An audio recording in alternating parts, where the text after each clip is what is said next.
जब फावड़े से कटकर हुई नाग की मौत और फिर 3 घंटे के बाद उसकी नागिन ने जो किया उसे आज तक कोई भुला नहीं पाया।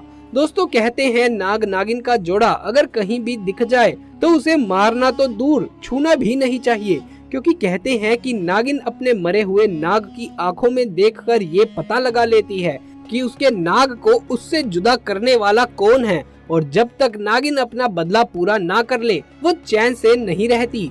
और ऐसा ही कुछ हुआ छत्तीसगढ़ के एक छोटे से गांव कमरिया में, जहां पर सत्य प्रकाश नाम के एक व्यक्ति से नाग की मौत हो गई। और फिर जो उसके साथ हुआ वो देखकर आपके भी रोंगटे खड़े हो जाएंगे।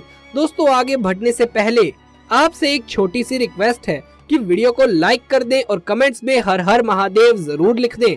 दोस्तों छत्तीसगढ़ में कमरिया नाम का एक छोटा सा गांव है, जहां पर अपने नाग की मौत पर नागिन ने ऐसा कारनामा किया जिसे देखकर हर किसी के पसीने छूट गए। दरअसल इस गांव में खेत ही खेत हैं, जिसमें वहां के स्थानीय लोग खेती बाड़ी करने अपना पालन पोषण करने आते हैं। दोस्तों एक दिन एक नाग नागिन का जोड़ा उस गांव में भ्रमण करते हुए वहां के खेतों में पहुंच गया। 3 दिन तक वो जोड़ा खेत के चक्कर लगाता रहा। कई लोगों ने तो उन्हें देखा भी और उनके मन में इनका डर भी बैठ गया। ऐसे में कुछ लोगों को खेतों में जाने से डर लगने लगा, लेकिन 3 दिन बीत जाने के बाद लोगों को वो नाग नागिन का जोड़ा खेत में नजर नहीं आया और फिर से बिना डर वो अपने काम में जुट गए। एक दिन भरी दोपहर में सत्य प्रकाश अपने खेत में फावड़े से काम कर रहा था। तभी वो नाग नागिन एक दूसरे से बिछड़ गए और नाग अकेले नागिन को ढूंढने लगा। नागिन को ढूंढते ढूंढते नाग उसी जगह पहुंच गया जहां खेत में सत्य प्रकाश फावड़े से काम कर रहा था, और अचानक से उसके फावड़े से कटकर नाग की मौत हो गई, क्योंकि उसका सर उसके फावड़े से कट गया था। ये देखकर सत्य प्रकाश के पसीने छूट गए और वो जोर जोर से चिल्लाने लगा। तभी खेत में काम करने वाले बाकी लोग वहां इकट्ठा हो गए। सत्य प्रकाश ने घबराते हुए बताया कि अपना काम कर रहा था मैं, और तभी अचानक से ये नाग मेरे फावड़े में आकर मर गया और उसका सिर कट गया। फिर उनमें से एक व्यक्ति बोला कि हमारा काम खेती करना है, ये नाग नागिन का खेतों में आना और इनका हमारे फावड़े से कटकर मर जाना तो मामूली सी बात है। इस घटना को ज्यादा गंभीरता से लेने की कोई जरूरत नहीं है। लेकिन वो व्यक्ति ये नहीं जानता था कि ये नाग नागिन साधारण नहीं बल्कि इच्छाधारी नाग नागिन है। दोस्तों उसकी बातें सुनकर अन्य गांववासी भी उसकी हाँ में हाँ मिलाकर कहने लगे कि ये बात तो सही है, हमें नाग नागिन के मरने से डरना नहीं चाहिए, ये तो हमारा काम है। उन सबकी बातें सुनकर अब सत्य प्रकाश की हिम्मत भी थोड़ी बढ़ गई और उसने फावड़े से उस नाग को उठाकर खेत की झाड़ियों में डाल दिया। और यही उसकी जिंदगी की सबसे बड़ी भूल थी, क्योंकि वो सभी इस बात से अनजान थी कि वो इच्छाधारी नाग है और उसकी नागिन भी इच्छाधारी होगी। शाम का समय हो रहा था और ऐसे में सभी लोग वहां से चले गए और अपने अपने घर जाकर आराम करने लगे। वही सत्य प्रकाश भी बेफिक्र होकर अपने घर खाना खाकर सो गया।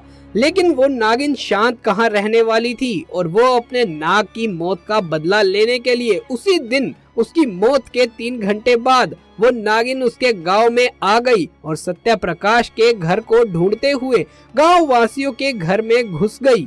उस नागिन ने जैसे ही 2 घरों में लोगों को डसा तो पूरे गांव में हड़कंप सा मच गया। सभी लोग चिल्लाते हुए गांव के बाहर एकत्रित हो गए। फिर वो नागिन गांव के महादेव मंदिर में चोटी पर जाकर बैठ गई और देखते ही देखते उसने एक विशाल रूप धारण कर लिया। वो दिखने में बहुत ही भयंकर और डरावनी सी हो गई। उसका ऐसा रूप देखकर वहां मौजूद लोगों के पसीने छूट गए। उसको शांत करने के लिए मंदिर के पुजारी ने मंत्रों का उच्चारण जोर जोर से करना शुरू कर दिया। कुछ ही देर में वो नागिन अपने साधारण रूप में परिवर्तित हो गई और मंदिर से उतरकर दूर जाने लगी। वो पूरी तरह से शांत होकर अपने रास्ते चली गई। फिर पुजारी को सत्य प्रकाश ने अपने साथ घटी घटना के बारे में बताया, क्योंकि सत्य प्रकाश को संदेह था कि शायद ये सब उसकी वजह से ना हो रहा हो। पुजारी ने सत्य प्रकाश से कहा कि तुमने उस नाग को अनजाने में मारा है, लेकिन उसे झाड़ियों में फेंक देना ये आपकी सबसे बड़ी भूल है।